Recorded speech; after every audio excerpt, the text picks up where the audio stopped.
I caught a guy my girlfriend told me not to worry about in her bed last night. So last night me and my girlfriend were in a bit of an argument that she initiated, and then after, I just bit my tongue and apologized to her. She completely ignored the apology and went on about something else. The argument was that I didn't feel comfortable with her hanging out with this guy in her room alone, especially after he made some uncomfortable verbal advances to her. Later that night she told me that she understood and she wouldn't have him in her room alone anymore. But when she went MIA for 2 hours, I got a little curious, and something deep inside me kept telling me to go over to her house. Like an echoing voice in the back of my head saying go to her house. So I eventually went over to her house after I got off my second jog, and as I pulled in she texted saying she's been reading a book. I text her regularly like, okay, that's cool, I hope you're enjoying the book. Right after I sent that last text, I walked into her room, and right there I see this guy that we just had this discussion about laid up in her bed. She tried saying that his ribs were broken and he needed help,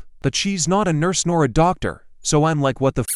Why would your friends drop him off at your house? Why not take him to the hospital? He could have internal bleeding or something along the lines. So I'm obviously upset and I'm losing my mind. He starts talking crap to me and then I end up threatening him, but I didn't hurt anyone. She just kept saying that he can't afford the hospital. But I mean, man, you're gonna have to go to the hospital over some broken ribs eventually. So this was all suspicious from the jump, especially after she just told me that she wouldn't have this guy in her room alone anymore. She then texted me and said that she knows she messed up for not telling me, but she wasn't sorry for it. So I broke up with her right then and there. If she doesn't respect my boundaries, then I don't think this relationship will work long term. I keep wondering how long she's been lying, how many times I look the other way. Mind you, she has a habit of lying to me about various things, and each time I've broken up with her for something along the lines, she's crawled back to me begging for me back and practically acting like she's changed. But at this point, I am so mentally and emotionally exhausted and drained.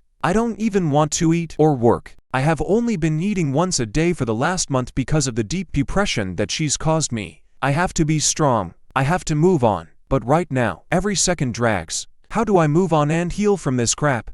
Here are the top comments. I recently recovered from broken ribs. You know what you don't do? Drive, cuddle, effing move in any direction because it hurts. Walk away. She's a terrible person and a bad liar. Block her and go no contact. Remove messages and photos of you two together. Basically anything that reminds you of her. Do not respond to her at all. You are done with her. This sounds toxic and unhealthy. She clearly has zero respect for you, but you need to find some for yourself. You do that by moving on, and how that looks is different for everyone. Concentrate on yourself and forming better habits. Socialize, date, and have fun. All you're doing is going round in circles. Time heals, you'll be okay. Not all women are like this.